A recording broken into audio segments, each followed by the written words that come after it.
chilly. When I wake up in the morning, I love waking up with the outside air blowing through my window. But when I wake up in the morning now, I'm like, It's this chilly this outside sleeping air. bag is nice, and it's not nice in the rest of the room.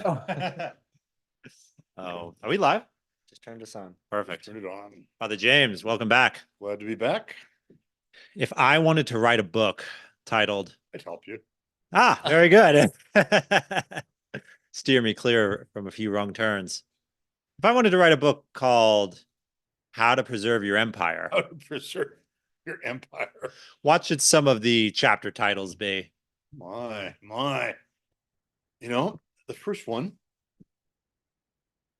well, at least one of the titles, I know this is going to be somewhat cliche, but at least one of the titles would be inclusive.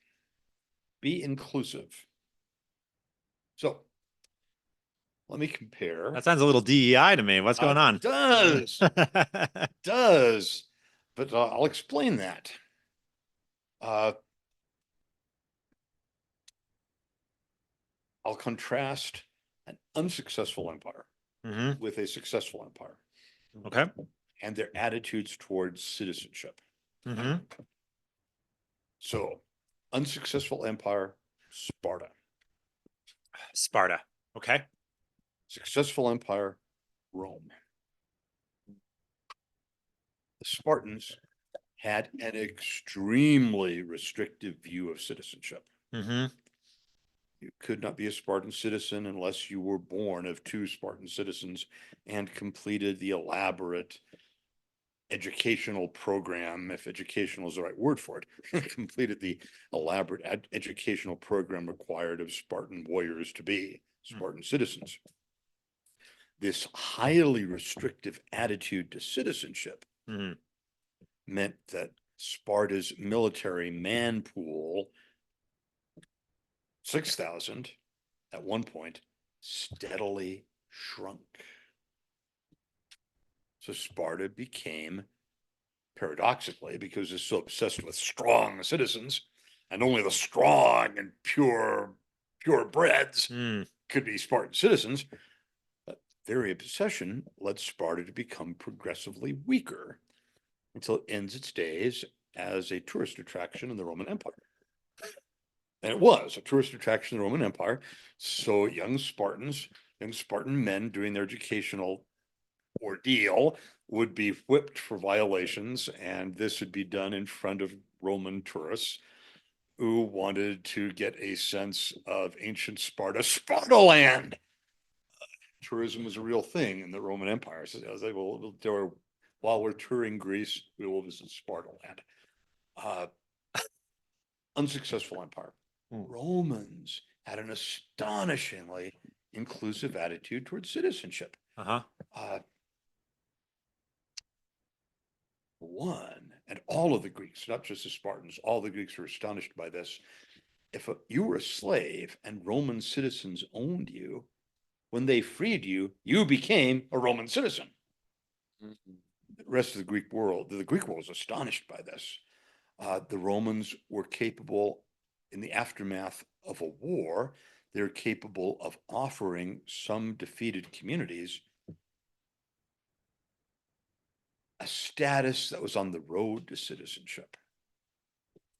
And they could get their driving permit. They get this, so to speak, Latin rights, it was called. And then if the community continued to be loyal, it could receive full citizenship. And full citizenship was hereditary once you obtained it. If you served in what eventually would be called the auxiliary forces of the empire, after your time of service, you received citizenship. And that, of course, was hereditary, your children after you. In some communities, if you obtained a certain civic office, you'd be given citizenship and your children after you. So, by the time Hannibal invaded Italy in the name of Carthage, the Romans, again, contrast Sparta, that's at most, at its height, had a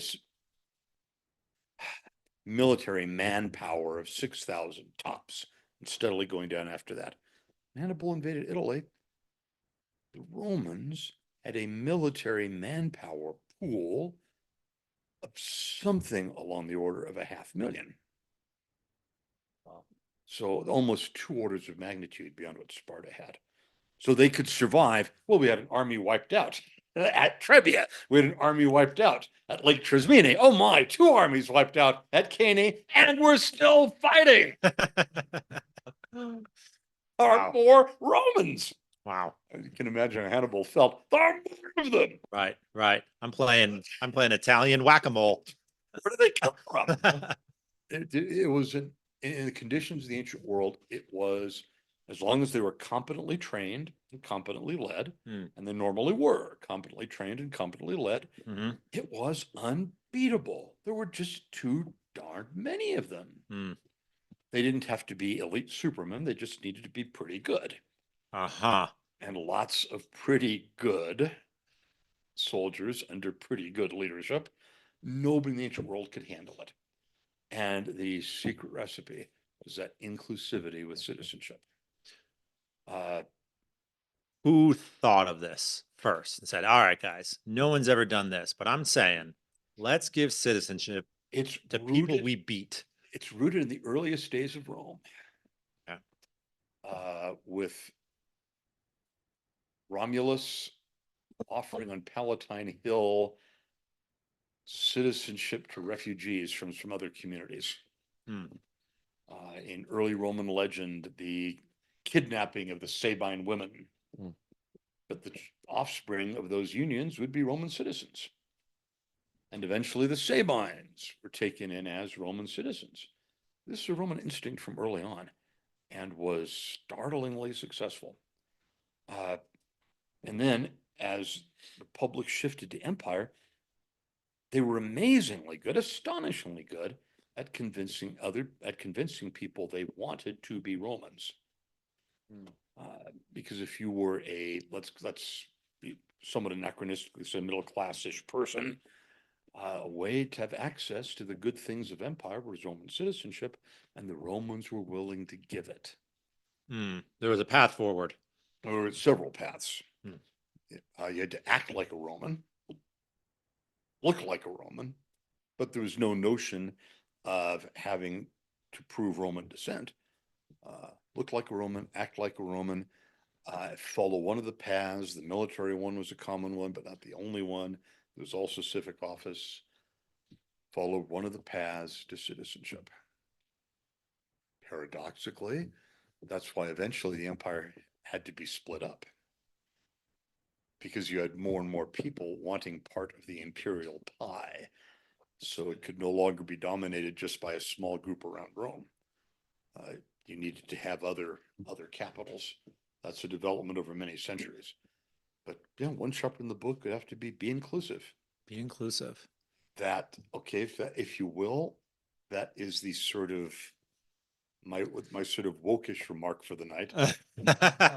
Be inclusive, but it's not a bad idea for having a successful polity. You grow, as opposed to the shrinking that Spartan exclusivity caused. To say something non-woke, another chapter could be tough. For an empire to succeed, people have to know, adversaries have to know, that this empire is accustomed to winning its wars. Doesn't have to win all its battles. It's accustomed to winning its wars and won't settle for less. Again, going back to poor old Hannibal, really didn't know what he was taking on. He expected after Trebia, Lake Trismene, Cannae, he expected that the Romans would come to terms. So, are you ready to admit you've lost? No. No. I beat you here. I beat you. I beat you really badly there. So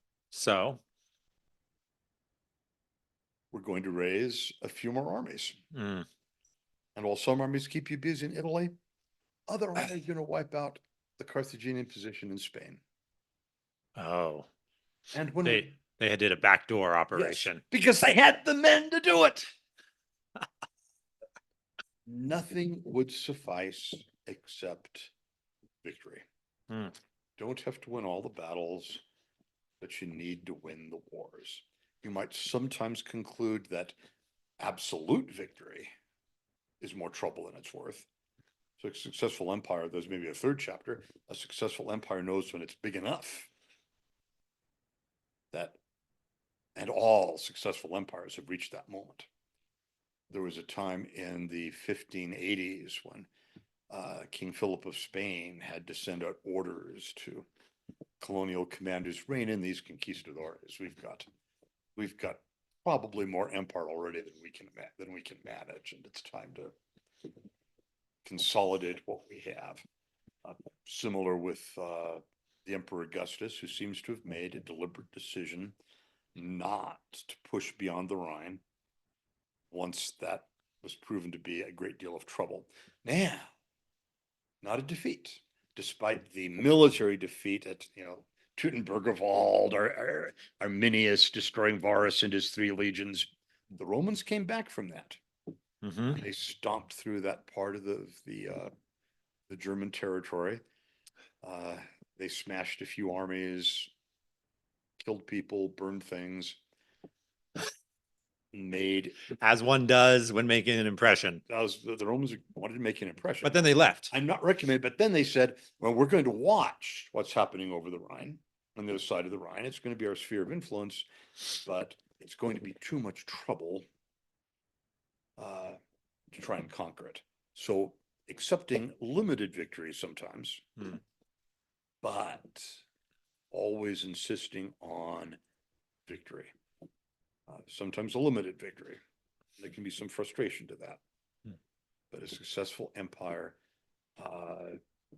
lets its opponents know that if you fight us, you will not win.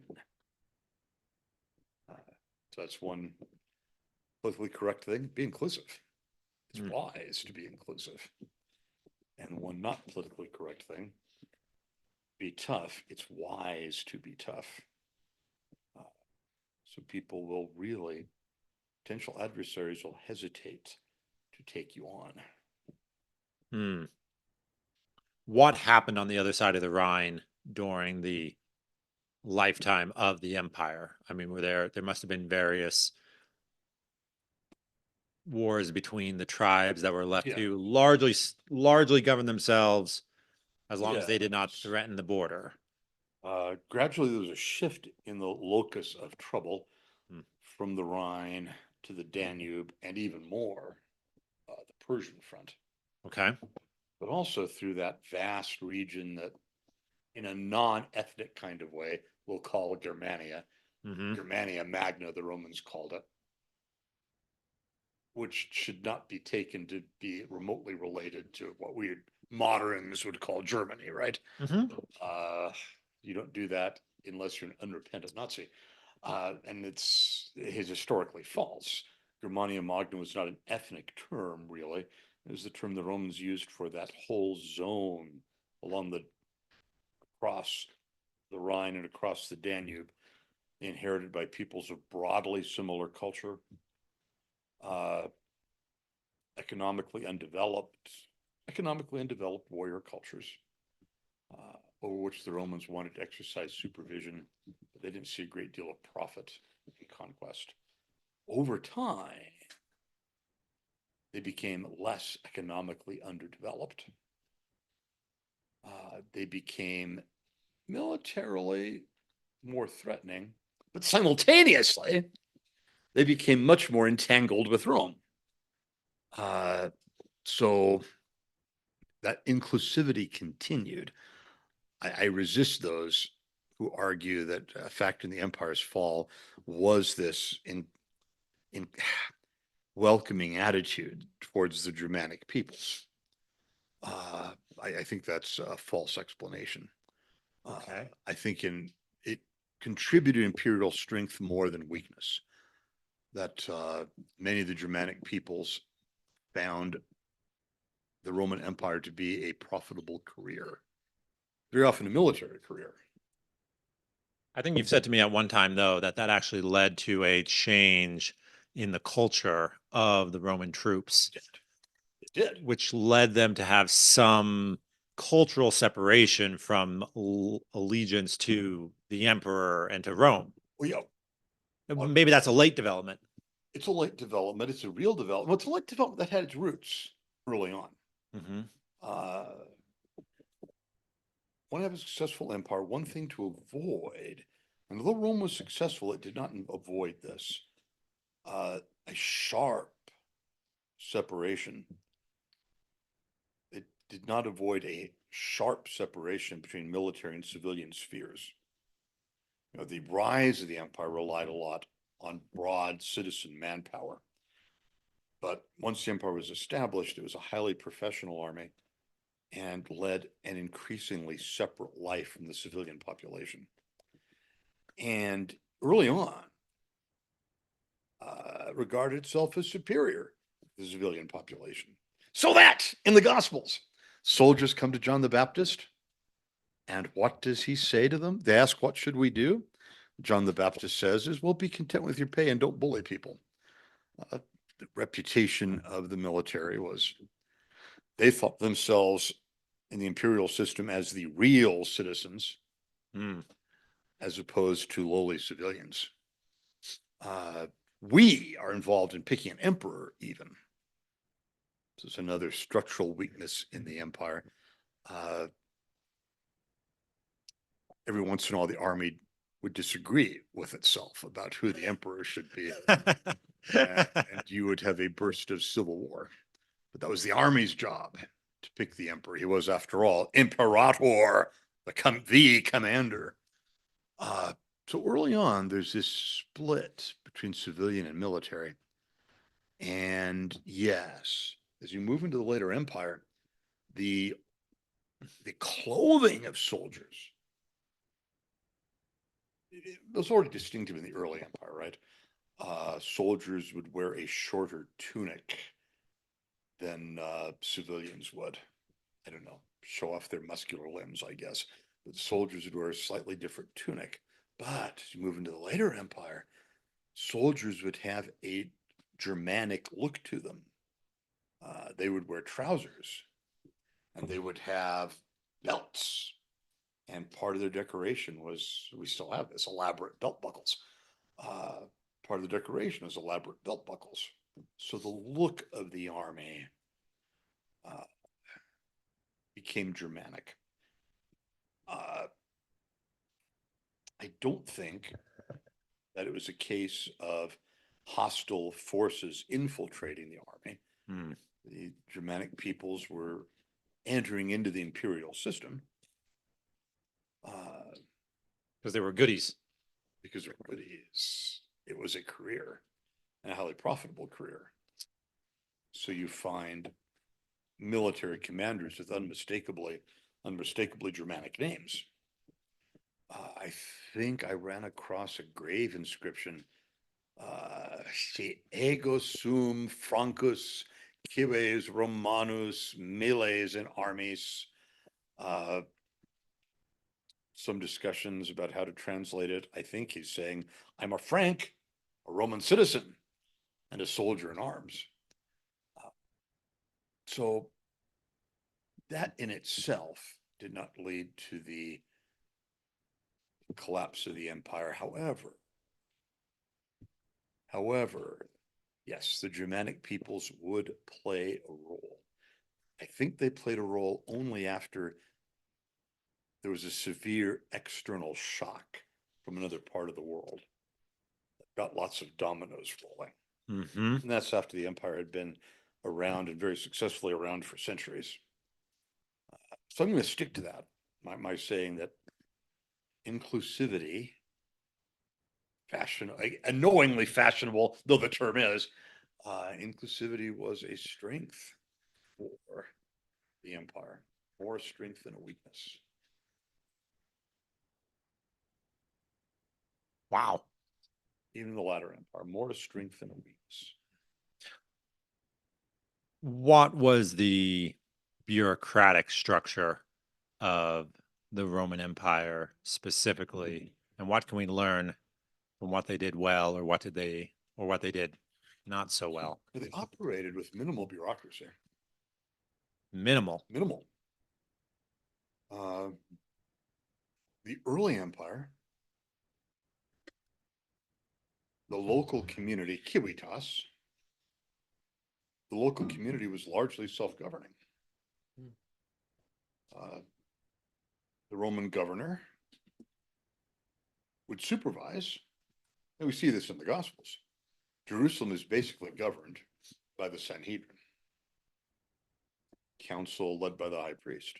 Hmm. Uh, Even Pontius Pilate can actually urge the crowd in front of him to look to it yourselves. yes, basically self-governing. The Roman governor supervises.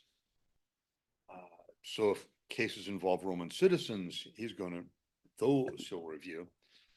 And nobody gets executed except on his authority. The executing people the Romans reserved to themselves, but Citizen or not.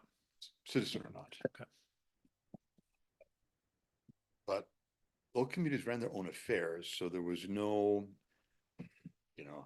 there's no imperial department of housing and urban development. The emperor paid particular direct attention to Rome, the capital, but otherwise it was local authorities and local philanthropists who took care of the locality. The governing bureaucracy was startlingly small. One historian estimated in Egypt maybe one imperial official for every 10,000 people. In a population of a couple of million across the whole country, or Egypt? Egypt? Oh, gee, 6 million. 6 million. Okay. In the later empire, there's a larger bureaucracy. There's less autonomy for the local communities. So there's a change. But overall, the preference of the empire was for light bureaucracy. Partly it was probably a function of slow communication in the ancient world. But it was in some respects, it was a lightly governed empire. There were not a lot of Romans on the ground, not a lot of Roman officials on the ground. Hmm. Do we have any idea of the general troop strengths per capita? We do. We do. Oh. One reason the Imperial Roman Army particularly fascinates military historians because it was the first regular military army with an authorized, with constant units, so long living units.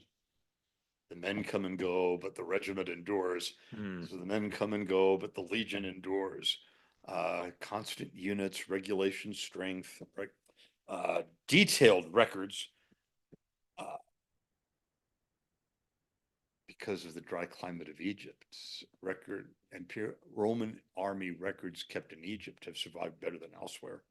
And it's the sort of thing that a modern army might recognize: the daily roster of troops, which ones are on detached, which men in this century, this company, are on detached duty elsewhere, which are available for duty today, pay rates, recruitment rate, who the recruits are, what are the no photo ID, but what are the distinguishing features of these new recruits? What do they look like? What rates of pay are? So yes, it was not proportionally, as a portion of the whole population, it was not a bloated army. If you say the empire's population, 50 million to 75 million, somewhere in there, then the army. In what year? Oh, probably the height of the population would have been in the middle of the 2nd century. Okay. But population estimates vary. Historians who are professionals in this area disagree with each other. So I'll take my pick from the estimates they offer. Maybe 60 million at the time of Christ, 75 million at the time of the empire's height, mid 2nd century. Declining population after that for various reasons. So maybe in 60 million, back to 60 million in the time of Constantine, maybe. In any case, army,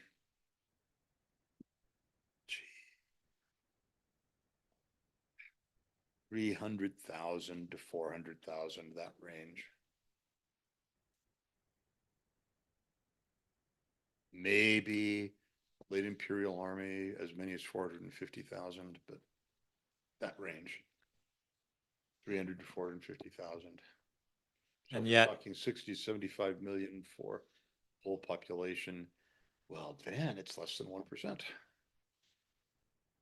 but earlier you said Rome was able to have an army of almost that size arrayed against Hannibal Yes, out of a that was the, population, yeah, that was the citizen army. the citizen That's a army. huge change. I should have been more direct about that. Ah, The army of the Republic, the army that basically created the empire, was something that 19th century and 20th century people would have recognized. Uh, those are the centuries of the mass draft armies. And it was similar to that. The Roman Republic, you would expect, as an able-bodied male citizen, you would expect to spend several years in military service, depending on the Republic's need. That was a unique feature of the Republic. As you make the transition to empire, this became unsustainable because the mass conscript armies, the mass citizen armies, you couldn't maintain them constantly on the frontiers. So the empire needed more of a garrison force, frontier constabulary, uh, backed by some mobile forces. It wasn't done all at once, but there's a shift from the mass citizen army that conquered the empire to the small professional army that maintained it. eventually, the empire gets so big that there's too many people to actually put on your fronts. Is that? Well, it's just that you can't. What's your purpose? If your purpose is to win a big war, Hmm. like you're fighting Hannibal, or after Hannibal fighting the Macedonian King Philip or Antiochus of Syria, if you're fighting a big war, you want a big army, recruited a mass citizen recruitment. But there's a good deal of social disruption that goes with that. Whole books have been written about the social disruption that mass military service for prolonged periods of time caused in Roman Italy. There's a good deal of disruption that comes with that. Would the United States in the Second World War, where we had something like 12 million men in uniform doing various tasks, but how long would we have kept that up? Uh-huh. In the decades after the Second World War, we'd revived the draft at different stages, only to find that yes, mass conscription is useful for winning great big wars. But if your task at hand is not winning a great big war, but maintaining a frontier constabulary, some garrisons, and having a mobile force to deal with local crises, then you don't want a great big mass army anymore. Mm-hmm. You want a smaller professional army. Where almost everyone inside that small professional army is a specialist or near specialist at something. Yes. Yes. Highly trained professional army. Smaller. Regularly paid. So, not to make these analogous, but after some hesitation, especially given the experience of Vietnam, after some hesitation, the U.S. made the decision, a comparable decision to Rome. We may have risen to power partly through the mass citizen army of World War I, World War II, but now that we are a superpower, what we need is something closer to a garrison force backed by mobile units to deal with local crises. So similar kind of thing, the U.S. moved to a professional army. Hmm. What is distinct from the Roman system, though, the Roman imperial system, is that, yes, the idea of citizenship did not die out as you became as the republic became an empire, but there was culturally the idea that full citizenship, real citizenship, was the army. The soldiers were the real citizens. So they were the ones who, push come to shove, would pick the emperor. Hmm.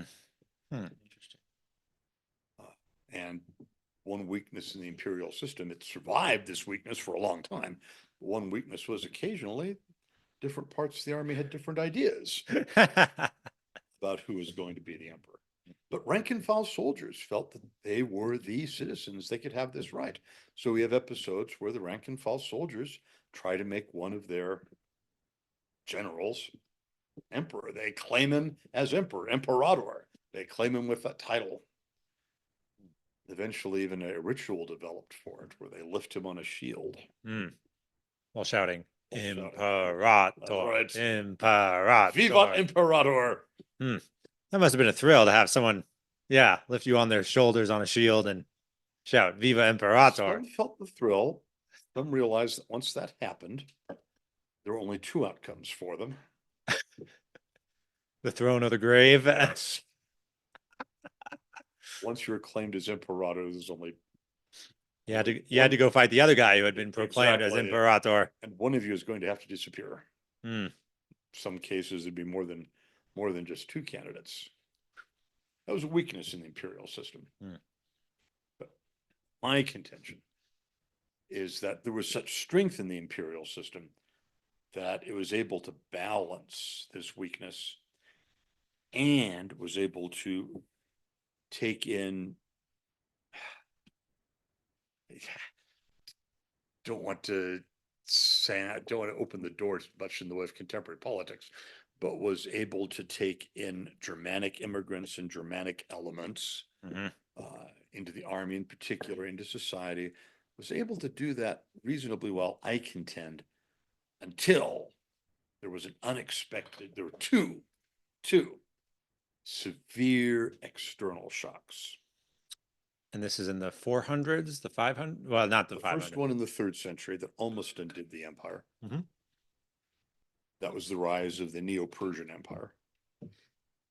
So suddenly there's a constant military crisis, much more severe crisis than just that could be met just by a garrison with some mobile troops.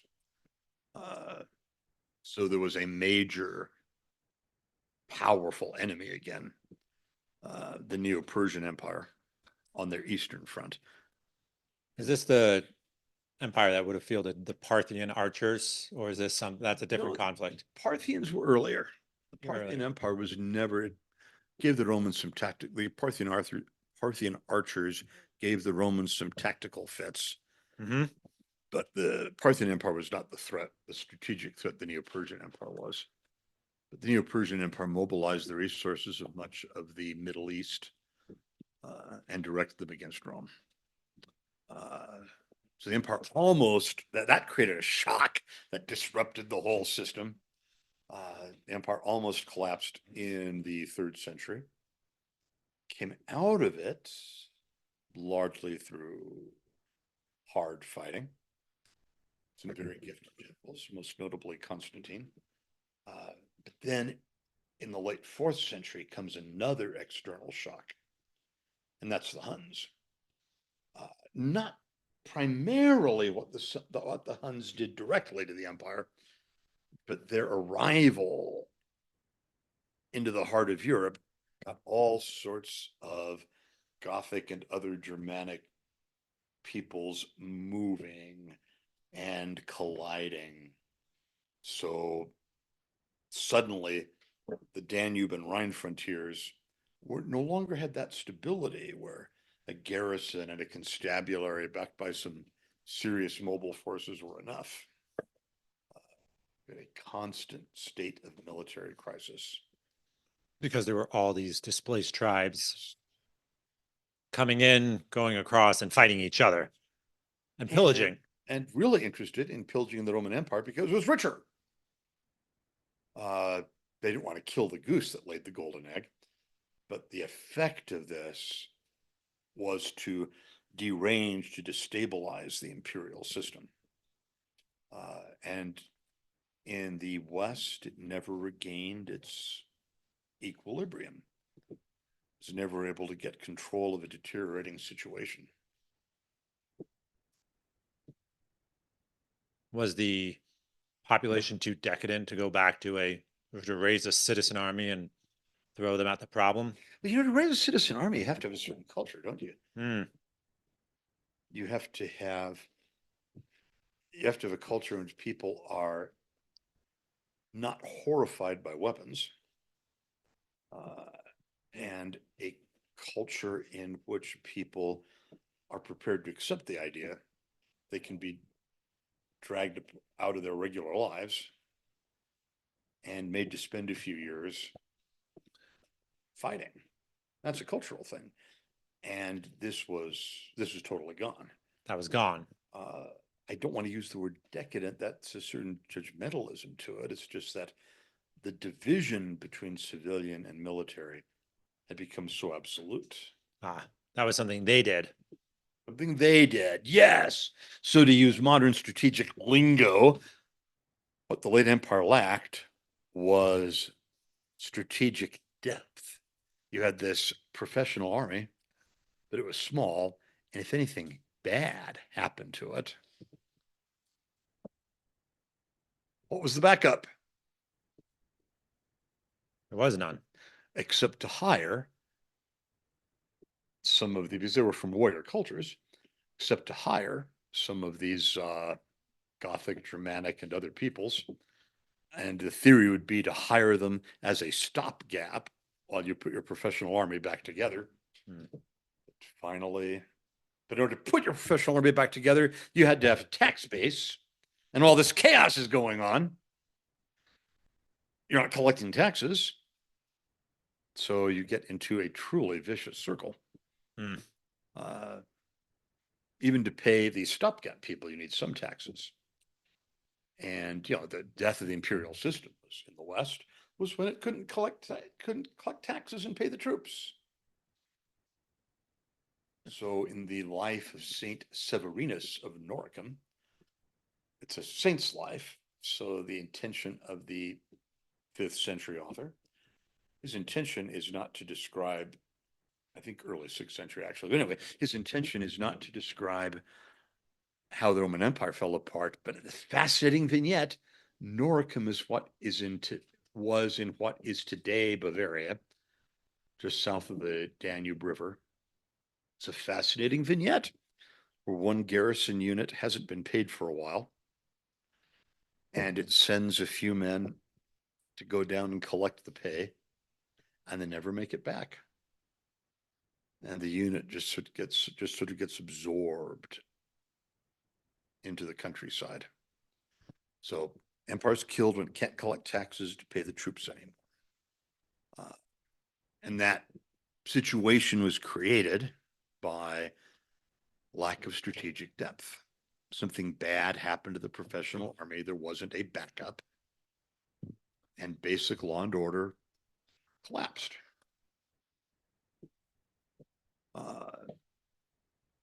Eventually, and in some cases before very long, which is interesting. It's a very interesting thing, by the way. There are some places of the Western Empire where the collapse is total, like Britain. In some cases where it is not even close to total in Italy and not total in Gaul. And I think those are places where local warlords, in collaboration with the local elite, were able to establish some post-imperial law and order.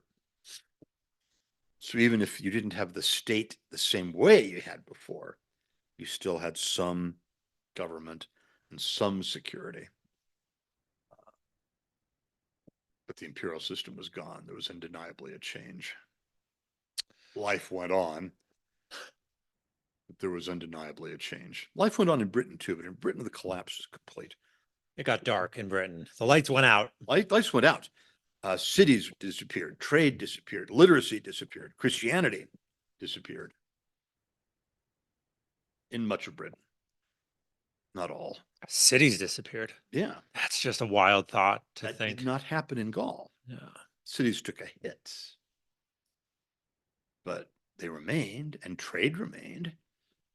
So you can read in Gregory of Tours about a market in Paris that was selling jewelry in the 6th century regularly. So people knew if you wanted to buy good jewelry, you'd go to Paris. Well, what this means is the city's still there, obviously. Trade is still there. And it's still there because there is some basic law and order. And it seems to me that that was the result of local elites being able to collaborate with some maybe more gifted than average warlords, especially Clovis. French tradition remembers as Louis the First. So civilization continued in Gaul, but Gaul that was becoming Francia, but the empire was gone. That said, it was a very successful, it lasted a long time, and got everybody there speaking Latin. Right. Right. And has had an unquestionable impact on the entire world and particularly Tremendous. the Western Hemisphere. Tremendous. Right. One empire that I feel that we talk about, at least in the circles I'm familiar with, practically not at all, is the Spanish Empire. And it seems odd to me. I think one time you mentioned that it lasted 300 years, but I would call it, as at least among the English speaking circles that I'm familiar with, the invisible empire. I mean, we never talk about the Spanish Empire except like in his like if we watch Zorro, maybe. That's right. Zorro is the only face of the Spanish Empire known in North America. Right. Uh, What's going on there? It really was an amazing success story when you think about it. Mm-hmm. From the tip of Argentina and Chile into Alta California, Nuevo Mexico, and Tejas. Tremendous geographical range, huge number of people, successfully governed for 300 years, mostly quite stable. Mostly. There are some internal upheavals, but actually not many for such a huge area for so long. And governed on a budget. There never were very many Spanish troops. There was 1680 Pueblo Rebellion in New Mexico that overthrew Spanish rule. To restore that Spanish rule, the Spanish crown dispatched 50 troops. 50 troops. 50 troops with some with some native auxiliaries, a few hundred native auxiliaries, 50 Spanish troops. And the rule was not restored with any great climactic battle. There was some negotiation, and the natives agreed that they would accept Spanish rule under certain conditions. Point is, the Spanish Empire in the Americas was a low budget operation and a remarkably successful low budget operation with few boots on the ground.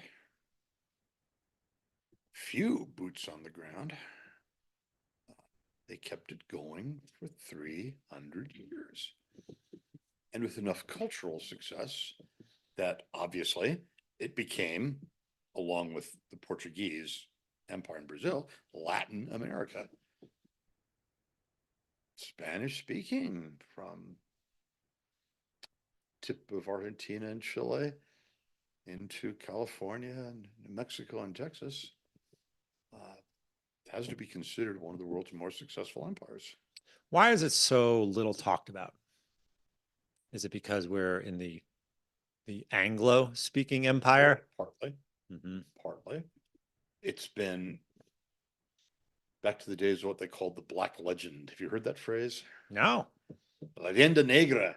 This was the English way of describing the Spanish Empire. It was all brutal conquistadores and sinister inquisitors. Uh, so No one expects the Spanish Inquisition. This was so dominant in the English-speaking world that, you know, the Spanish imperial achievement was regarded with considerable contempt. And yet, time of the American Revolution, you had a thriving university in Mexico City. You had some very, very excellent school of composers in Mexico City. Fine choir at the cathedral, excellent artists. Mexico City was a significant center of civilization. Something similar could be said about Lima in South America.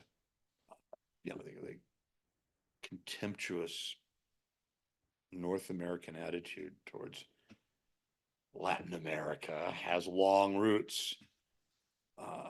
You know, it hurts us to this day. You know, as Americans, we are not loved in much of Latin America. They have prejudices about us, but partly that's the result of our long-standing prejudices about them that are rooted in that English legend, the Landa Negra, the Black Legend. The Spanish Empire is regarded simply as sinister, but a merely sinister empire. It had its sinister moments. Every empire does. There's always a dark side. You're talking conquest at some point. It's a nasty business. This ain't no church picnic. It's not a church picnic. And you know, it's something I said earlier. It's a problem. An empire isn't going to maintain itself without a certain dose of fear. But that certain dose of fear doesn't exist unless you've done some nasty things. So there's always a moral shadow over every empire, even the successful ones. What the successful ones do, you know, Pax Romana was the classic expression. What the successful ones do is create a zone of law and order in which people can lead their lives safely and in which not just the economy, but also civilization can develop. The Roman Empire certainly did that, but so did the Spanish Empire. You create a zone where, so that not everyone has to be nasty part of the time. Yes, normal people can lead peaceful lives almost all the time. Because everyone knows that you're there. And if you have to, people are causing trouble, you have the capability of dealing with the trouble. People actually have faith that the prince does not bear the sword in vain. St. Paul's phrase, writing at the time of the Roman Empire, in his letter to the Romans, the prince does not bear the sword in vain. It's a very straightforward depiction of government's most basic function. And it's the most basic function. A lot of other good things government can do, should do. But, you know, if you can't go to the grocery store and back with confidence you're not going to get attacked, what good is it that there's Shakespeare in the Park? I'm all in favor of Shakespeare in the Park. Participated in it as a youth, but it's downstream as a governmental activity. Downstream from the primary one, basic law and order, creating a zone of security which people can lead their daily lives. And that's a zone in which an economy can develop. And St. Paul talks about this in Romans. That's a zone in which we can develop as Christians. There's some tranquility around us. So we're not in fear of our lives on a daily basis. Right. Nothing thrives when it is merely trying to survive. That means the empire has to be the toughest, scariest guy on the block. It has to be the kind of situation that the Roman Empire had. The gangs are afraid of the police and not vice versa. That's one of the challenges in Mexico today. Huge Is challenge in Mexico today. the police are to at least some of the police, at least some of the time, This are afraid of the gangs. are the gangs. And, part of the Roman Empire's exceedingly harsh attitude towards piracy and brigandage. That was exceedingly harsh. You've heard the story of Julius Caesar getting kidnapped by pirates. Young Julius Caesar, what a guy. Tough, but charismatic. Kidnapped by pirates. This is before the empire really broke piracy in the Mediterranean. And being Julius Caesar, he charmed the pirates. And they demanded a ransom for him. He told them that's not enough for ransom. I am a Caesar. Julius Caesar. The clan of the Julii. The Julii are descended from the goddess Venus, for heaven's sake. That's not enough of a ransom. Pirates thought that was extremely funny. So they upped his ransom, and it was eventually paid, and he joined in their pirate games. And before he left, having been ransomed, he said, as far as pirates go, you're really good guys. I will come back and crucify you all. But as far as pirates go, you're really good guys. And he came back and crucified them all. He captured all of them. They knew who he was. They knew who he was. And this is the beginning of his, the legend he was establishing. You do not mess with Julius Caesar. Because he thought they were nice guys as far as pirates go. After he crucified them, he had them stabbed, so they didn't have the long Agonizing death. That was his little bit of mercy. But Rome will not tolerate pirates. Rome will not tolerate brigands. What does it make of it as a Christian? You don't want to endorse brutal treatment of criminals. On the other hand, they need to be afraid. One of the things that helps keep crime low is being afraid of what the forces of law and order might do to you if they're mad enough. Hence St. Paul's expression, the prince does not bear the sword in vain. Again, that's one chapter in the Successful Empire book. You have to be tough. And it means you have to find the right, and that's hard to do, the right people who will not let toughness go to their heads. So they start to play that toughness. Again, what John the Baptist had to say to soldiers: be content with your pay and don't bully people.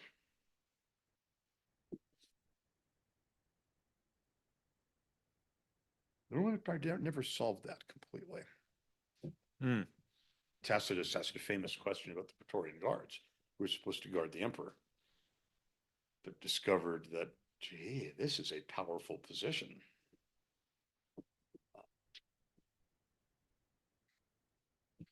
Advantage of it. Tacitus asked the famous question, I quote it often: quis custodit ipsos custodes? Who's going to guard the guards? Right, and it's a problem with no end. Problem with no end. Oh, G.K. Chesterton said this about police in general. He said that can be a glorious, it's a necessary thing and sometimes a glorious thing to criticize the police, but only a fool would pretend we don't need them. The task of supervising a society's muscle is an unending task. A really successful empire would solve it. I don't know that I can cite an empire that ever really did solve it. The Roman Empire had the tough part down, but it never got its army really under control. In the American system, that's why the American system insists so much on civilian commander-in-chief and a civilian secretary of defense. So the Joint Chiefs always They answer to a civilian. Secretary of Defense, and President. Hmm. This American effort to solve that constant problem. Successful empire needs tough.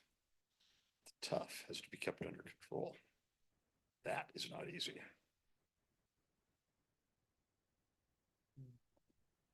Wow. Hmm. Should we put down on our list, keep your budget tight? Seems like Keep your budget tight. Yes, empires collapse through overspending. I don't want to get too topical in terms of politics, but certainly fiscal disasters what brought down the old regime of France. uh-huh.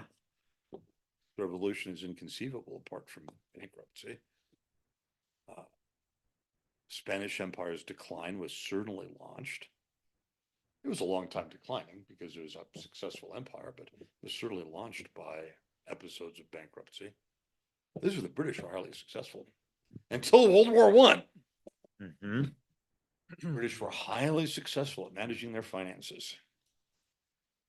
So of all the successful empires, the British was the British Empire was probably the best example of financial success. They managed the empire on a budget. Spanish Empire had a tight budget, but it had to have a tight budget. Spain itself didn't have that kind of wealth.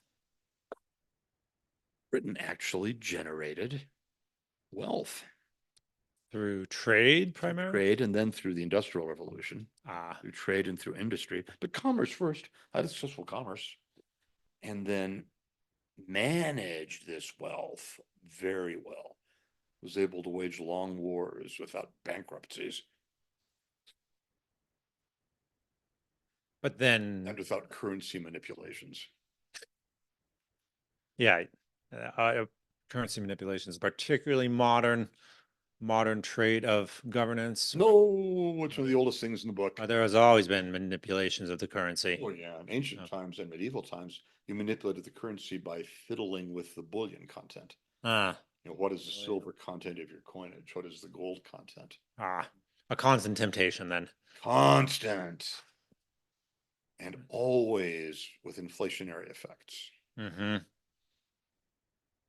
One of the things, the imperial crisis of the third century, overcome largely through hard fighting. But after that hard fighting, you needed someone like Constantine to say, now that we've created some breathing space, we need to stabilize the currency. And he did that, giving the empire a stable gold currency again. So, ancient forms and medieval forms, financial affairs differ, but messing with the currency manipulation, it's an old temptation, and it's a bad one.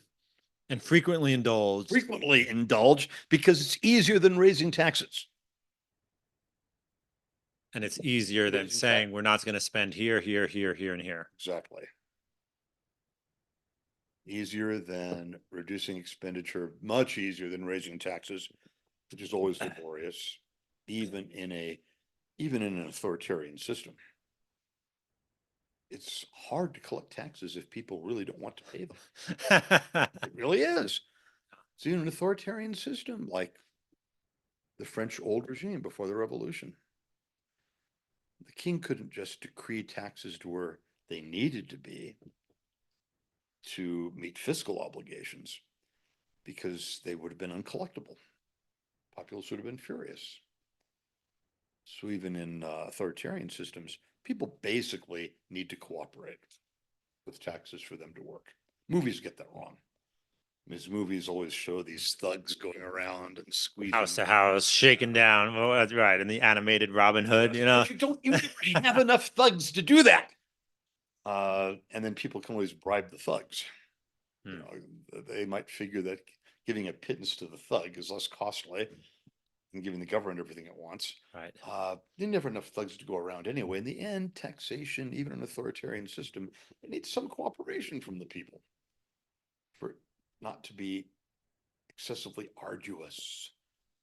So yes, there's political cost even for an absolute king. So there's always that temptation, manipulate the currency politically easier than raising taxes. Right. Try to kill two birds with one stone. Get what you want to pay for without pissing everyone off Right away. But then they get pissed off eventually when because they currency discover. manipulation produces inflation. Right. Right. So don't inflate. That's another rule.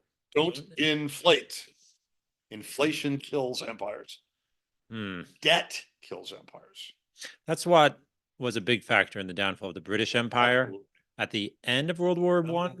End of World War One. Until World War One, Britain managed its financial affairs brilliantly. World War One, there was this compulsion. You've heard me talk about that before. I'm pretty harsh on all sides of World War One. Yes. We have to win. We got to win no matter what. We have to win. We have to win absolutely. Absolutely. Yes. Right. They forgot that limited victory can be acceptable. Limited victory is often a much bigger, better idea than fighting till absolute victory when you are as ruined as they are. And that was World War One. Only absolute victory would suffice. Negotiated settlement. Even in Britain, calmness was lost, and Britain was traditionally, say, calmer than the Kaiserreich. But calmness was lost. Lord Curzon, retired statesman, former viceroy of India, wrote an editorial calling for a negotiated peace. It was the end of him socially. He wasn't imprisoned, but it was the end of him socially. He wasn't in prison, but he wasn't invited. He wasn't invited. So to fight its war, Britain went basically indebted itself to the United States. To banking institutions inside the United States. Specifically to banking institutions inside the United States. The British Empire never recovered. It was always in fiscal trouble after that. And basically knew that another war would finish it. Another big war would finish it. And another big war was coming. Based on its eventual negotiations with Germany at the end of World War One anyway. Yes. Which was the Treaty of Versailles. The Treaty of Versailles. Henry Kissinger, writing as a historian of diplomacy, described it as structurally unsound. And it replaced, the Russian Empire was already gone, but Treaty of Versailles and the other associated treaties, they replaced the German and Austrian empires in Central Europe, German, Austrian, and Turkish empires in Central Europe with an unstable German Republic and a collection of unstable middleweight and welterweight, not even middleweight, a collection of unstable welterweight and lightweight states that were too weak individually to hold Central Europe together and too quarrelsome collectively, so structurally unsound. Didn't have to be the World War II that we recognize with the Nazis and Hitler and all that, but there was going to be another war. And it was going to be big enough to finish off with the remains of the British Empire is gone. They had sold themselves down the river. They sold themselves down the river. That's another chapter in the book then. Avoid massive debt. Oh my, we're in trouble. Avoid. Don't get me started on that. Yeah, I have to take a sip of whiskey now. Avoid massive debt. Avoid inflation.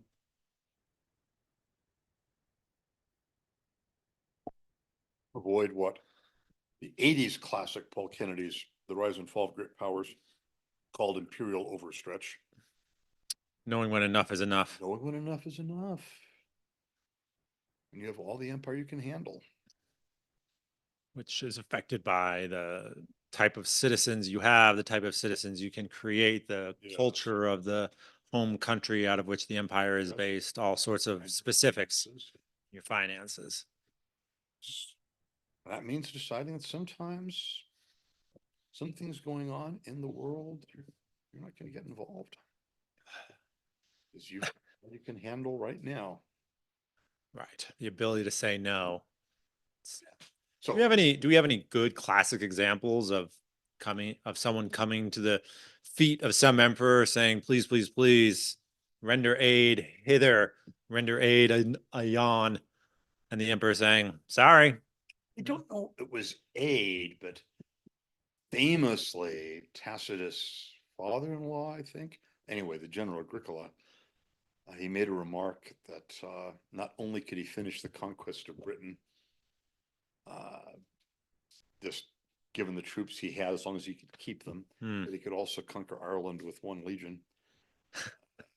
And maybe he could have, but the imperial response was a wise response. What on earth would we do with Ireland? And for that matter, what on earth do you think we're going to do with the northern part of Britain? The wet, windswept, What's barren, Yes. barren salt marsh that is northern Britain. We don't want it. We don't want it. What are we going to do with it?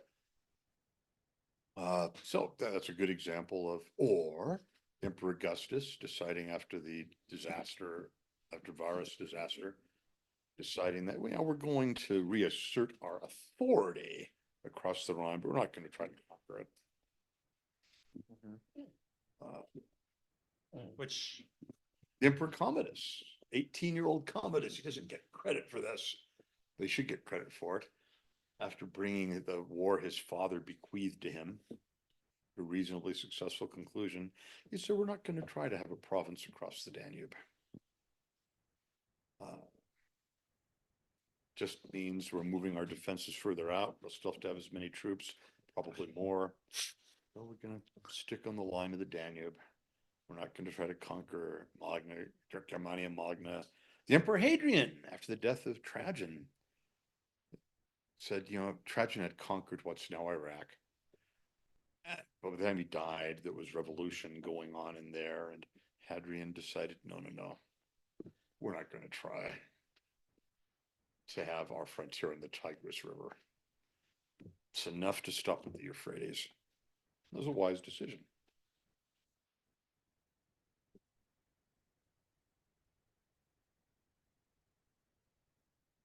let's take a break.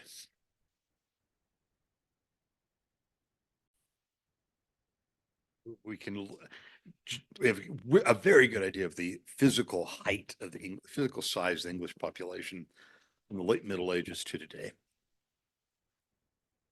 When was the average height shortest for the English population? Post-industrial revolution. Early industrial revolution. Early industrial revolution. Okay. That's when most of the population had the least access to protein. It was being replaced with wheat bread. Yeah. Vast quantities largely imported from North America. But it was a dangerously restricted diet. It's a bit of my historical trivia for today. Are you familiar with a gentleman by the name of George Hackenschmidt? It's a bell, but I can't say familiar. I'm trying to. He invented the bench press. Hackenschmidt. Yeah. Oh, Estonian German, the Russian Empire. Georg Hackenschmidt. Yeah. He's heard of him. Okay. Yes. He invented the bench press and invented the hack squat. Because the hack is from Hackenschmidt. Oh.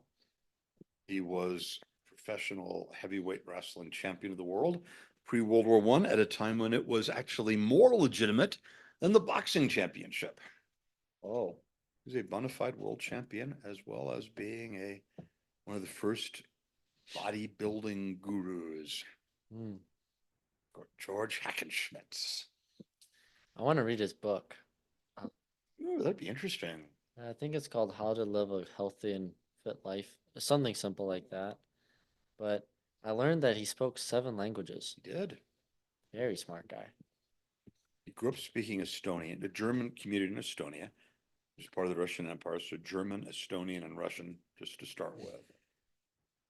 And he picked up other languages in the course of his highly successful career. It started with his success as a professional wrestler, early 20th century. I heard he lost very few fights. Very few, but one of the ones he did lose is to Frank Gotch of Iowa. Have to get an American in there. Oh, yeah. Was the Iowa boy just a farmer? Big, strong farmer? Big, strong farmer. Developed a very skilled in American folk style wrestling that eventually became regulated to become the high school and college style of America today. Oh, interesting. Very distinctive form of wrestling. Hmm. Does it resemble how he would probably wrestle cows? Probably not. Oh, okay. I didn't know if like that was just instinctual, like. No, it probably had more to do. Its roots are probably in Britain, Oh, okay. probably in England, and the English catch can school. Hmm. We don't know what the rules were in earlier times, but probably that's the origin of the American folk style. I was just curious. I was just amazed at how like Schmidt, I'm glad you've heard of them. yeah, I saw a meme and it was like him in a suit and you could tell he was very built. Ah, chest. Yeah, just huge. And someone like this man invented the bench press. We have him to thank for everything. And the bench press and the hack squat. So yeah, that's interesting. And the hack squat's a hard machine to use. It is a remarkable man from the Russian Empire. Have you heard of Alexander Zaz? They don't think so. Oh, you like him. He's Russian as well. Well, he's actually Russian. Um, he was in World War One. He grew up as a farmer. Really liked the idea of strongman competition, so he would train all the time. And so there's many legends of him, most of which have been proven true. But one of them was he was fighting and his horse got shot out from under him. So he played dead in the field. And then when they left, he picked up his horse and walked back to his lines. If anyone could do it, it would be a Russian. And then there's another story where he was captured and put on solitary confinement because he was such a good prisoner. They didn't want to kill him, so they just put him in solitary. But then something was happening, so they're going to kill all the soldiers. Well, he had been training doing isometrics with the bars and like the chains. So he broke the chains and bent the bars and escaped. Whoa. And They then, must have been feeding him okay. They must have been feeding him. Yes. yeah. That seems clear. So yeah, and then he went into circus after the war, and there are many things he was legend to do. Like one of them was that he could hold the piano rope with his teeth. His teeth? Mm-hmm. Let's see, another one. He could bend. It's actually on a video. He could bend half-inch steel. Mm. But he was in like 5'6", 160. At all. That's all he was. So he The, said, the very definition of wiry. yeah. He said all you have to really do to gain strength is train your tendons. Hmm. So he said the best way to do that is isometrics. Interesting. So I'll have to send you a link on him, but pretty interesting guy. Wow. We can return to the Empire. No, no. Well, actually, so Father, how are things at Potter's? What's up? How are things at Potter's? No, I've had a hard time managing my schedule. Unfortunately, Hmm. I have good intentions. So I know I'm taking another stab. You should stick around tomorrow and come to the stand-up class tomorrow evening. Funeral vigil. This time in Powell. Hmm. 8 funerals in 8 weeks. It's that time of the year. Got the Office of the Dead memorized. Ah. Ah. Hmm. Wow. What's at Potter's? Oh, self-defense school in Cody. Oh. It's good jujitsu. Interesting crew. So I do need to some control of my schedule. Well, the spirit is willing.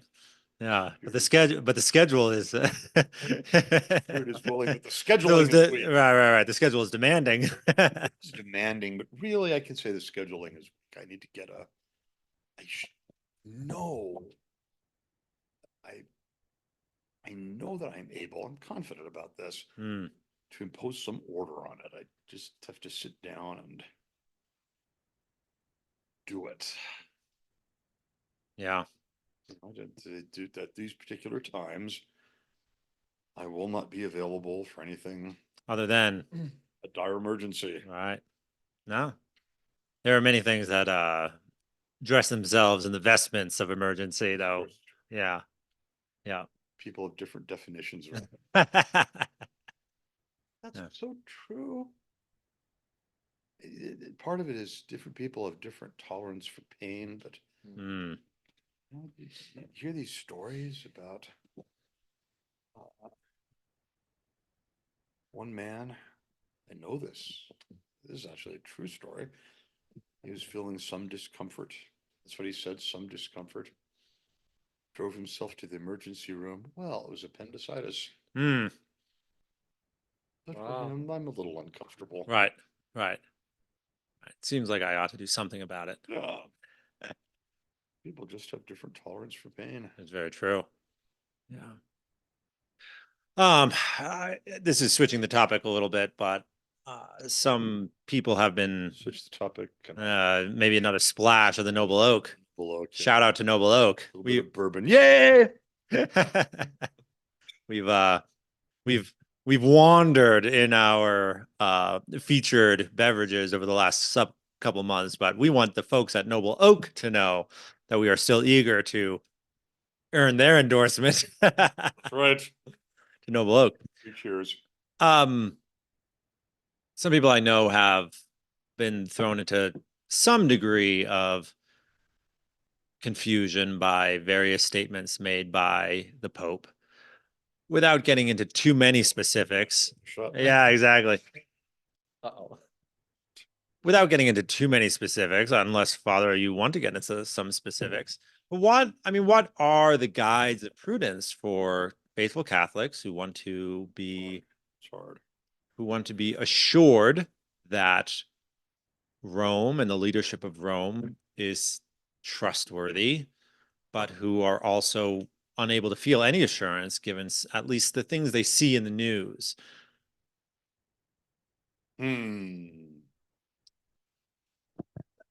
Well, you asked something that's a topic regarding which it can be said that fools go in where angels fear to tread.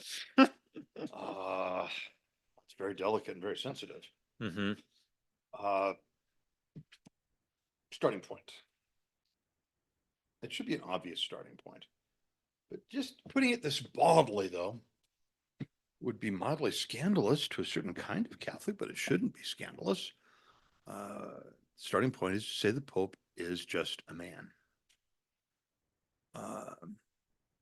And being just a man, the Pope, any Pope, the Pope in general, right? So I'm not talking about the current occupant of Peter's chair. The Pope in general is vulnerable to all those ills that flesh is heir to. Pope can sin.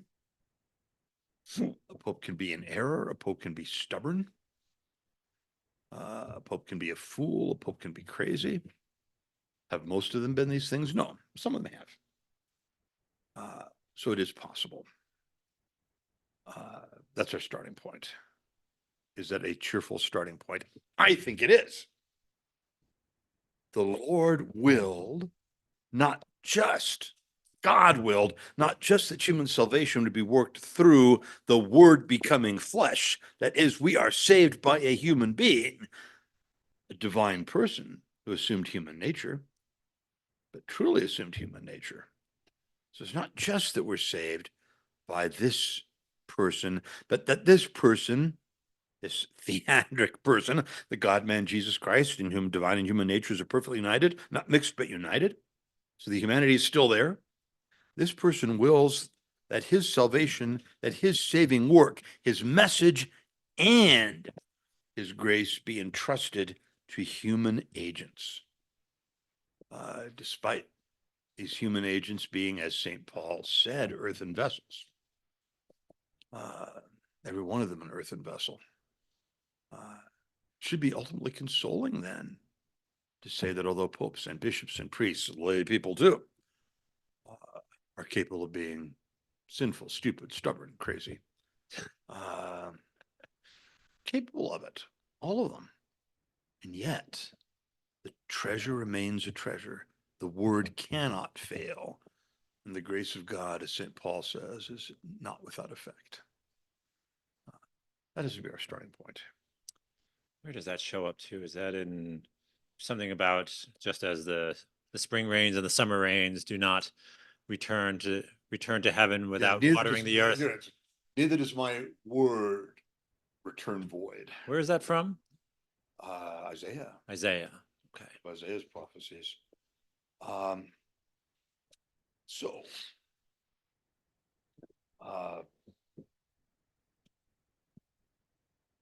we should not say, to be a blasphemy to say that the church, the mystical body of Jesus Christ, that the church has failed because a given pope has failings. Sometimes serious failings. We should not say this. It is even possible. Delicate question. It is even possible for mistakes to be grave mistakes. An entirely legitimate pope is capable of making a grave mistake. Hmm. And yet, that does not mean A, that he's not the pope. And it does not mean B, that the message of Jesus Christ fails. Mm-hmm. It means this particular minister, most important of the earthly ministers, but still a minister, this particular minister stumbled badly. Mm-hmm. And one can see incidences of that in papal history. Not many, but they're there.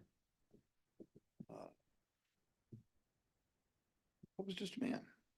I remember being slightly scandalized as a kid by dear old dad's attitude with about Pope John Paul visiting Denver. It was a very successful visit.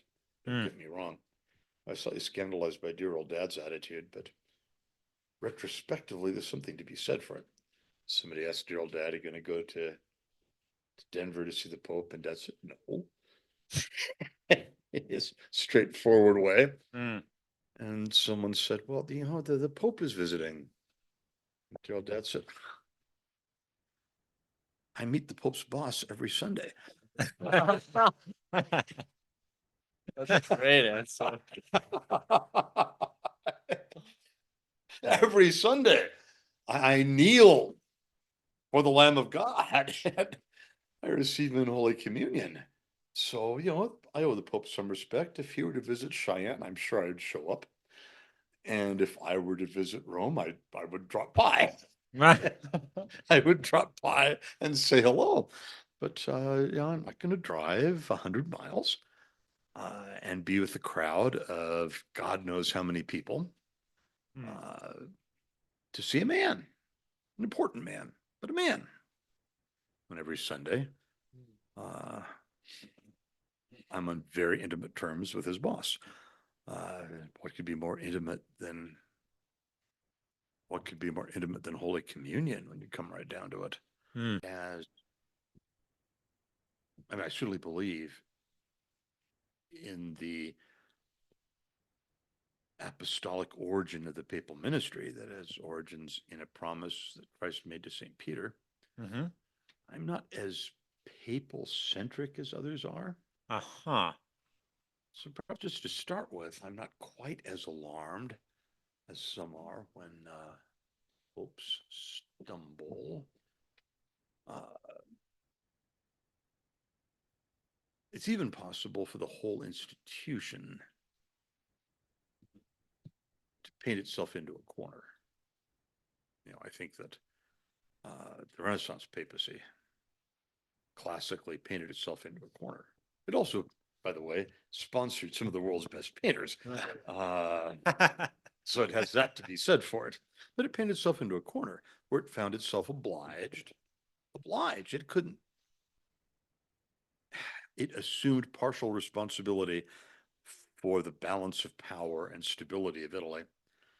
But the balance and power and stability of Italy required endless diplomatic and military activity. So something like during the time of the Italian Wars, the early 16th century, something like half the papal budget was being spent on war and military affairs. How do you get out of this? The only way they got out of it was Spain beating the crap out of France, so to speak, Spain winning the Italian wars decisively, with all of Italy as a Spanish protectorate, pretty much. The papacy was just able to accept, okay, we're under Spain's protection. We are now part of the Spanish sphere of We're influence. part of the Spanish sphere of influence. We don't have to spend all this money on armies anymore. We're going to trust Spain to arrange the security and stability of Italy, which Spain did. But for a while, the papacy was trapped. It painted itself into that corner. So it's even possible. So that even any particular pope with a right attitude could not just instantly correct the situation. Exactly. How do I stop without sinking Italy? Right. And sinking the people who are truly dependent upon me. Yes. So it's possible sometimes for the whole institution to paint itself into a corner. Mm-hmm. Not just individual pope. That does not alarm me as much as it does some other people, as I recognize that the institution of the papacy is not so much guided by God. I have to be careful with this. It's not so much guided by God as preserved by God. What I'm trying to say is he makes a guarantee that its formal teaching about matters of faith and morals will not be in error. Mm-hmm. He does not make a guarantee that he is inspiring and guiding its other decisions. I don't think there's a sound guarantee for that. There are many Catholics down through the years who have assumed that. I don't think it's a safe assumption. I think it's hard to defend historically. We're constantly tempted to indulge in myths that would relieve us of prudence or the obligation for prudence, right? Personal prudence. If we can just find a way where we can just outsource Precisely so. Yes. prudence to somebody else or something else. Yes.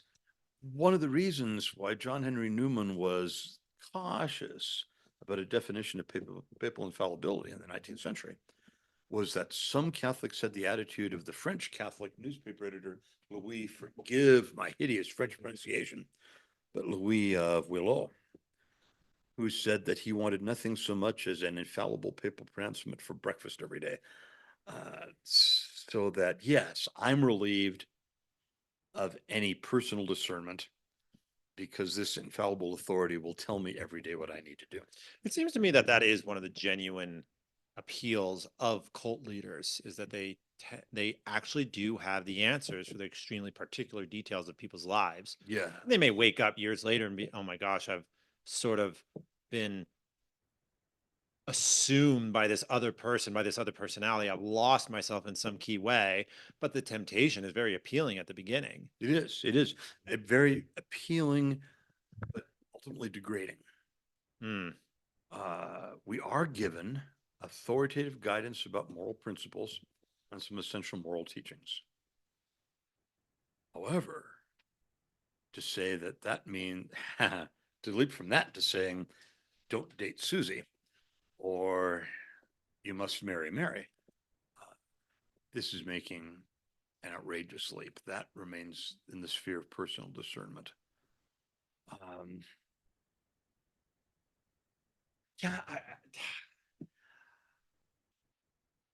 That's just papal ministry. There's a danger that any minister in the church can be treated as a divine oracle, as opposed to a preacher of the gospel and a minister of the sacraments. As a preacher of the gospel and a minister of the sacraments, he has some genuine authority, but he can't take control of your life. I think down through the centuries, Sometimes certain kinds of spiritual direction have come close to that. It's astonishing to read about St. Elizabeth of Hungary and the degree to which she tolerated the orders of her spiritual director, Conrad of Marburg, 13th century. Yeah, if I had known Conrad of Marburg, I think I'd have been sorely tempted to subject him to a particularly painful armbar. Mm. He was not a nice man. But Elizabeth of Hungary obediently accepted his commands, and I suppose that humility is to her credit, but I don't like to hold that up as an example. Mm. At a certain point, one has a Christian man, a Christian woman, recognizes that their spiritual, I don't like to say director, I don't like to be called a spiritual director, guide, counselor, preacher. I like preacher. I don't like director. I cannot, and I will not relieve anyone of their responsibility to make their decisions for their life. Certain personalities are tempted to say yes when people ask them, Yes. guide me in everything. Yes. Okay.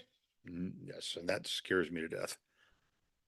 Yeah, I've met I'm some a of little them. like Tolkien's elves in that respect.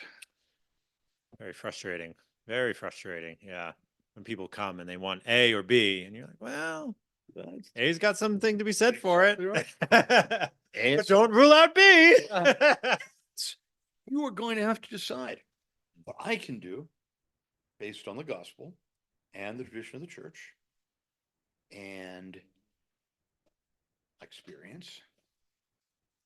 I can point out things to think about when it comes to A, things to think about when it comes to B. Now, maybe that one of them is clearly immoral. Then I can say, don't do this. And maybe that one of them is clearly a moral obligation, right? When it comes to these prudential decisions, yeah, I can point out things to think about. So here we come to my, this sounds audacious. I apologize for that. When I could say my vision of the papacy. But here it is. Said this at 20. So again, this isn't about the current occupant of Peter's chair. I first said this to a man 22 years ago, latter years of John Paul II. At the time, the man was very, very irritated with me. I think now that he's gone through the next 22 years, particularly the disappointments of Francis' pontificate, that I will say, I'll use that word. I think this man might be more sympathetic to my statement today. 22 years ago, John Paul was quite an amazing figure to start with. He was a pop star. Well, just a bit, looking back, just a bit of personality cult there. I'm going out on a limb saying that, but I was even a little uncomfortable at the time, which is why the man was offended when I said what the church needs is a referee. Pope needs to be a referee. He was annoyed by that. I said, no, seriously. You've got different people in the church, different movements in the church. They need room to play.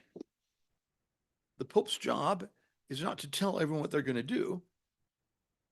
Pope's job is not to control the action. The Pope's job is not to be the star player. He doesn't need to be the quarterback.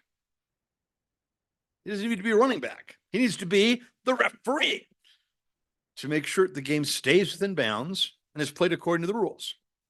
No Super Bowl was won because of the referee, but also no Super Bowl was won without a referee. Precisely so. Oh, geez. The most shocking thing about the 19th century, shocking in a good way, was the Catholic revival in Europe. That Catholic revival in Europe was not something that began in almighty Rome and then spread out to the provinces. It involved Bernadette of Subaru in Lourdes. It involved John Vianney in ours. It involved John Henry Newman in England. It involved John Bosco in Turin. It involved Teresa of Lisieux in Lisieux. It involved the Catholics of the Rhineland who stood up to Bismarck's Kaiserreich. Many different centers in which this Catholic revival happened. What the popes did very successfully was provide it with boundaries. So to take a look at what happened in Lourdes and then be able to endorse it, provide boundaries and be clear on what the rules are, but then live. The 19th century is an astonishing century for the foundation of new religious communities, especially religious communities of women. It wasn't a matter of the Pope saying, you know, what we need is a lot of new nursing and religious orders. They sprang up on their own, work of the Holy Spirit, we would say. And eventually, these were, in those days, the church was actually in some ways less centralized than today. In those days, a local bishop could give preliminary approval to a religious community, and it didn't have to go all the way to a Roman dicastery. Now, to spread, it would need Roman approval. And that was the role of the papacy in the European Catholic revival of the 19th century. I think of it as a referee and a good referee, being able to keep things within bounds and make sure that people are playing by the rules. That's even more needed today when there are different, dare I say, different parties in the church, different preferences, different movements. All the more reason to have a pope who is not clearly committed to any of those parties or movements, but is in a position to be a referee, keeping them within the bounds of the gospel and the tradition of the church, and making sure they play fair with each other, play according to the rules. That's my vision. Referee, less glamorous. Pope is no longer the quarterback.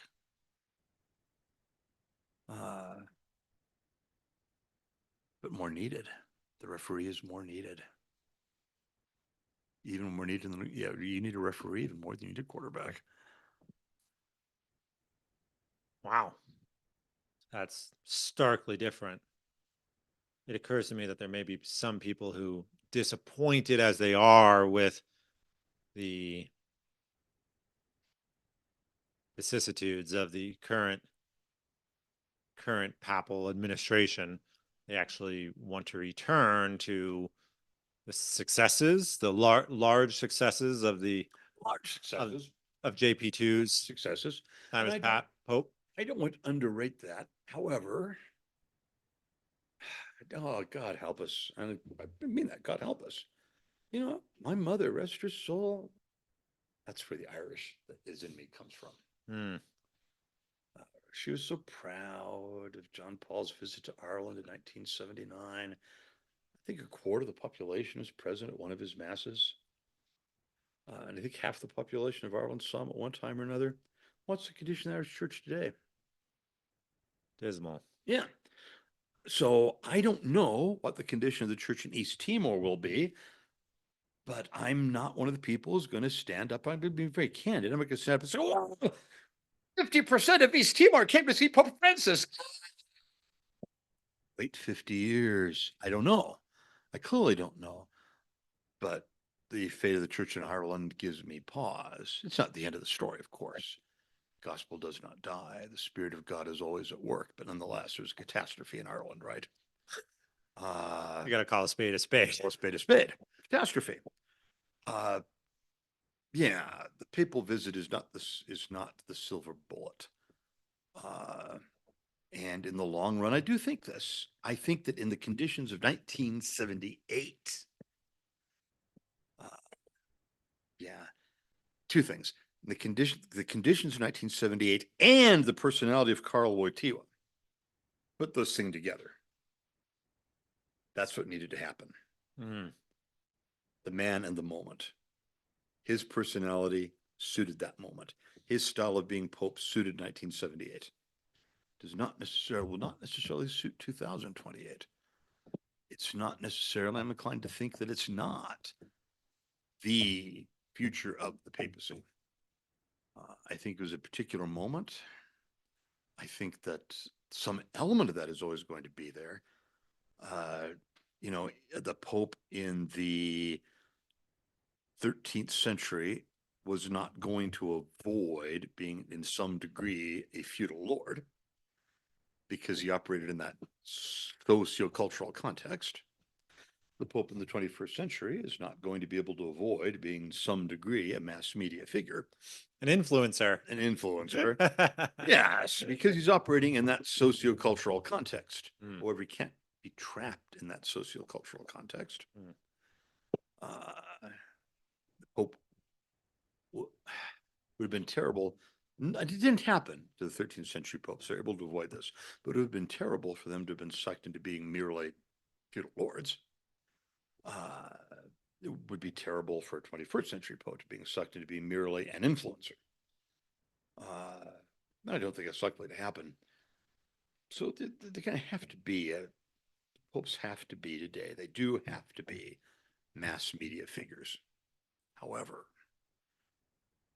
the more urgent need for a highly diverse,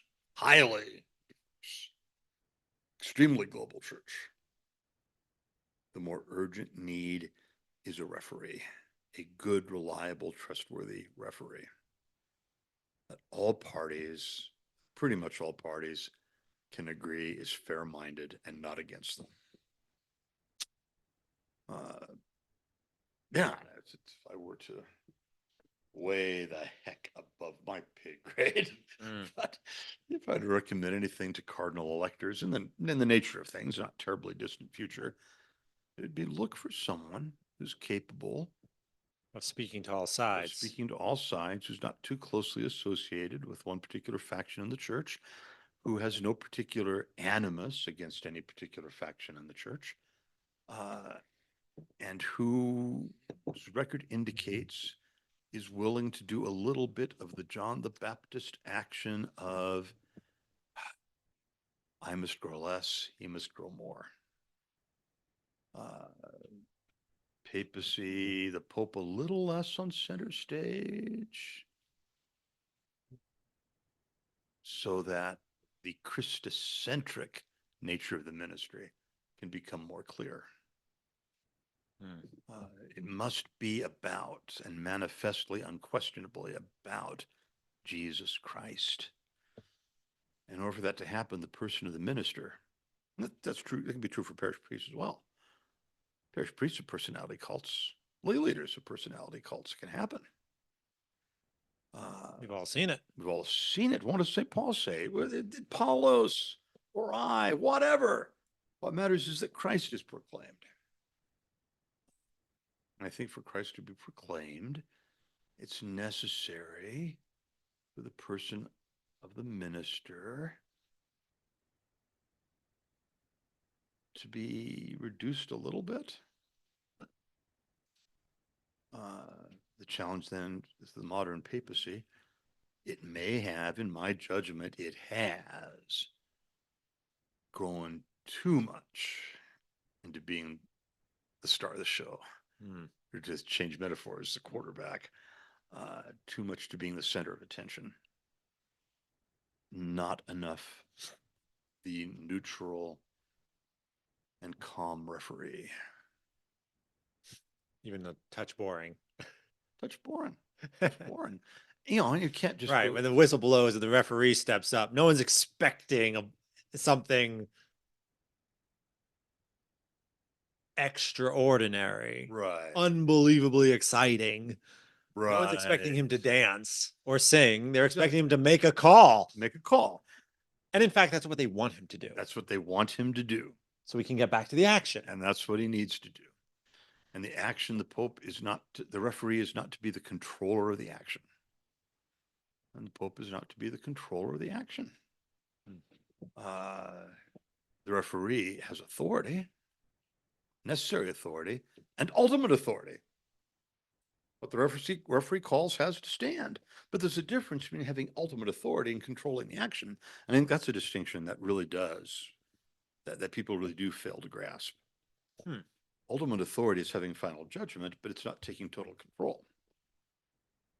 Ultimate authority is stepping back. That's how God treats us. Who could exercise complete, potentia absoluta. But no, Instead, potentia ordinata, he has chosen to give us freedom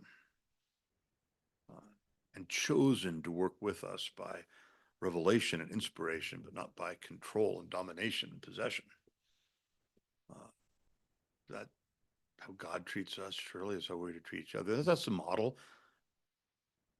That's Jesus' model of ministry. It needs to be the papal model of ministry. The authority is final. The Pope's authority does have to be final. The referee's call has to be accepted. But it's more likely to be accepted when people agree the referee is not hired by one given team. The Pope should be obviously Catholic, but neutral, or seen as basically neutral as regards different factions and movements in the church. Accessible to all of them. No animus against any of them. Open to the idea that any of them might bear fruit. Open to the idea that any of them might bear fruit. A little bit of the Gamaliel principle he has to have. Mm-hmm. Let's see if this is really from God, it'll bear fruit, and we can revisit it in 10 years. But it's not for me to say it cannot possibly bear fruit unless it clearly contradicts the scriptures and the tradition of the church. Mm-hmm. Otherwise, That's more of a, again, that's being in the referee. it's the referee's role. Say when that has happened, this is out of bounds. We can't have this. This is a foul. We can't have this. Right.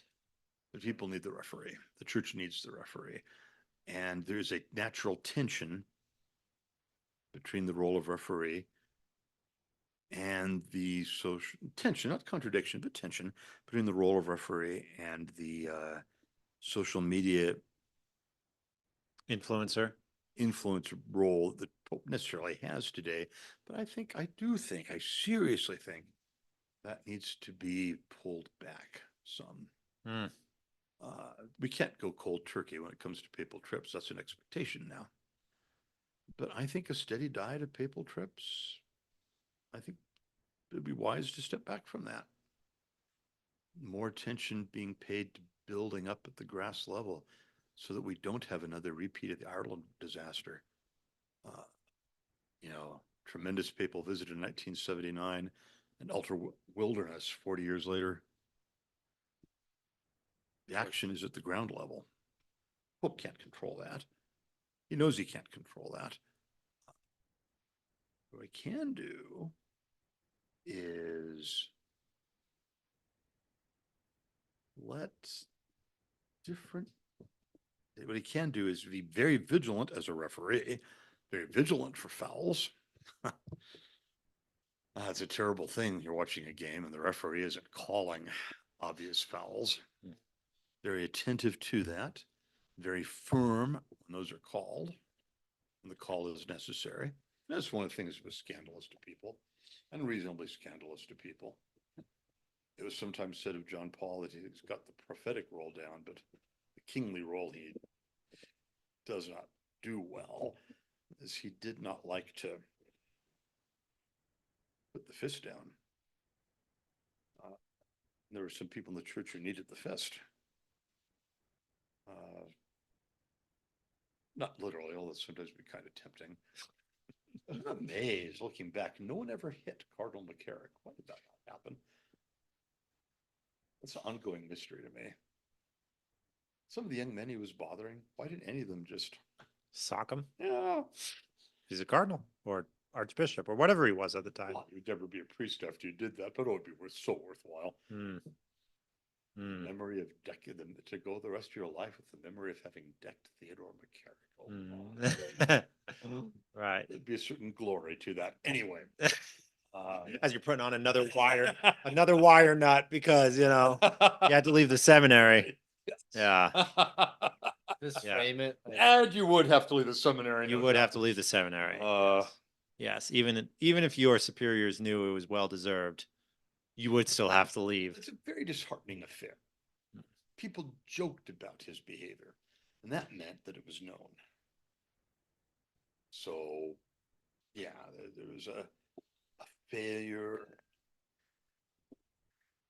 What was the joke? It was like, oh, if McCarrick is visiting, McCarrick's visiting.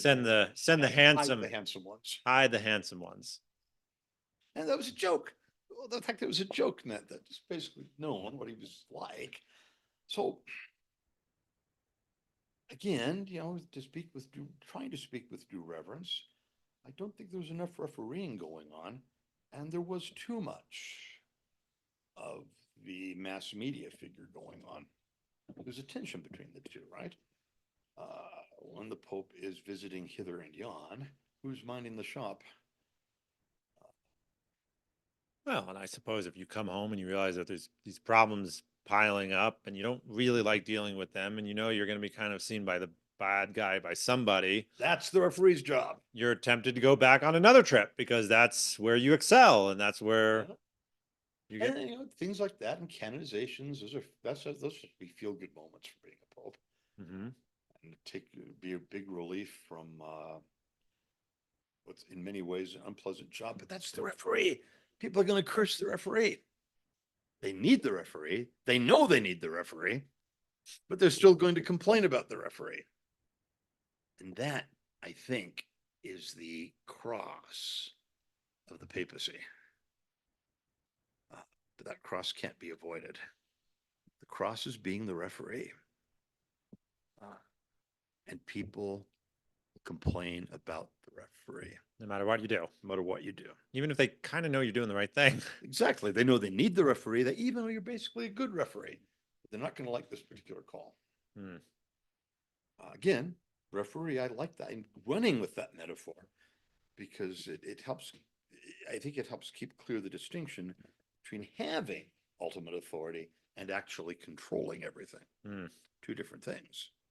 You have ultimate authority as Pope for the sake of the people playing the game. So they have freedom of action. Freedom of action under the guidance of the Holy Spirit. And how is that discerned? It's discerned the Gamaliel principle over time. What fruit does it bear? Wow. That's my particular take.